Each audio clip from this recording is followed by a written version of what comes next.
Oil and Greece strap કેટલા 4 માર્ક્સમાં પૂછાય છે.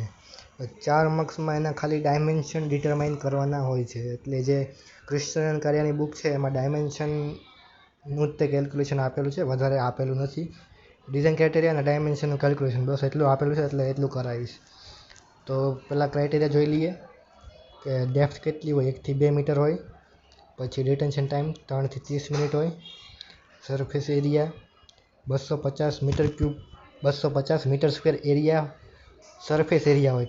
ક્યારે? કે જ્યારે 1 મીટર ક્યુબ પર આટલો ફ્લો હોય ને 1 મીટર ક્યુબ પર સેકન્ડ, ત્યારે 250 મીટર સ્ક્વેર એરિયા હોય.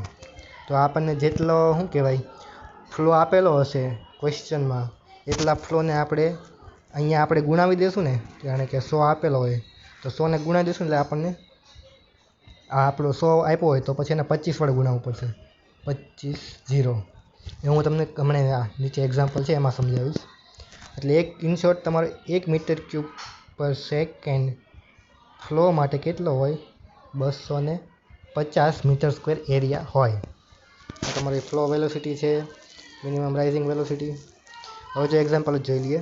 તમને ફ્લો ગિવન હશે, બસ ફ્લો ઉપરથી તમારે ડાયમેન્શન ડિટરમાઇન કરવાના છે.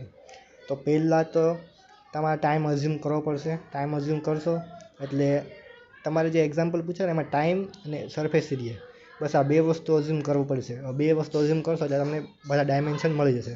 તો ટાઈમ અઝ્યુમ કર્યો તો v = QT ઉપરથી તમને ટી અને ક્યુ બંને ગિવન છે. હવે એકમ કન્વર્ઝેશન ભૂલતા નહીં તમે. આ મિનિટમાં છે અને પેલું ડેઇસમાં છે. એટલે આ મિનિટને મેં ડેઇસમાં કન્વર્ટ કરવા માટે 60 × 24 વડે ડિવાઈડ કર્યું છે. એના ઉપર તમને વોલ્યુમ મળશે, કારણ કે ડેઇસ કેન્સલ આઉટ ને મીટર ક્યુબ વધ્યો એટલે વોલ્યુમ મળી ગયું. હવે સરફેસ એરિયા ડિઝાઇન ક્રાઇટેરિયામાં ગિવન છે એ પ્રમાણે. તો કેટલો છે? 250 મીટર સ્ક્વેર. એ તો શેના માટે છે? 1 મીટર ક્યુબ પર સેકન્ડ ફ્લો માટે છે. તો અહીંયા કેટલો છે? ડેઇસમાં છે કે 50,000 મીટર ક્યુબ પર ડેઇસ. તો આટલો ફ્લો હોય, જો લખીને બતાવું તમને. જો 1 મીટર ક્યુબ પર સેકન્ડ માટે કેટલો ફ્લો છે? 250. તો આપણી પાસે 50,000 metre cube per day flow હોય તો કેટલા એમ? તો 83 આવે. 50,000 × 250/1. તો હવે જો આ 50,000 એ મીટર ક્યુબ પર ડેઇસમાં છે, તો એ 50,000ને આપણે મીટર ક્યુબ પર સેકન્ડ્સમાં કન્વર્ટ કરવું પડશે. તો જ મીટર ક્યુબ પર સેકન્ડ્સ કેન્સલ આઉટ થશે અને ખાલી મીટર સ્ક્વેર વધશે. એટલે 50,000ને મીટર ક્યુબ પર સેકન્ડમાં ફેરવશું અને 250 સાથે મલ્ટીપ્લાય કરશું ને એટલે તમને એરિયા, ટોટલ એરિયા મળશે 50,000 metre cube per day total flow માટે. તો જો ક્રાઇટેરિયા ઉપરથી 250 લઈ લીધું 1 મીટર ક્યુબ પર સેકન્ડ માટે. તો અહીંયા ફ્લો કેટલો છે? 50,000 આટલું, એટલે આટલા મીટર ક્યુબ પર સેકન્ડ માટે કેટલો હોય એમ. તો 250 વડે મલ્ટીપ્લાય કરશો એટલે તમારો ટોટલ સરફેસ એરિયા આવશે.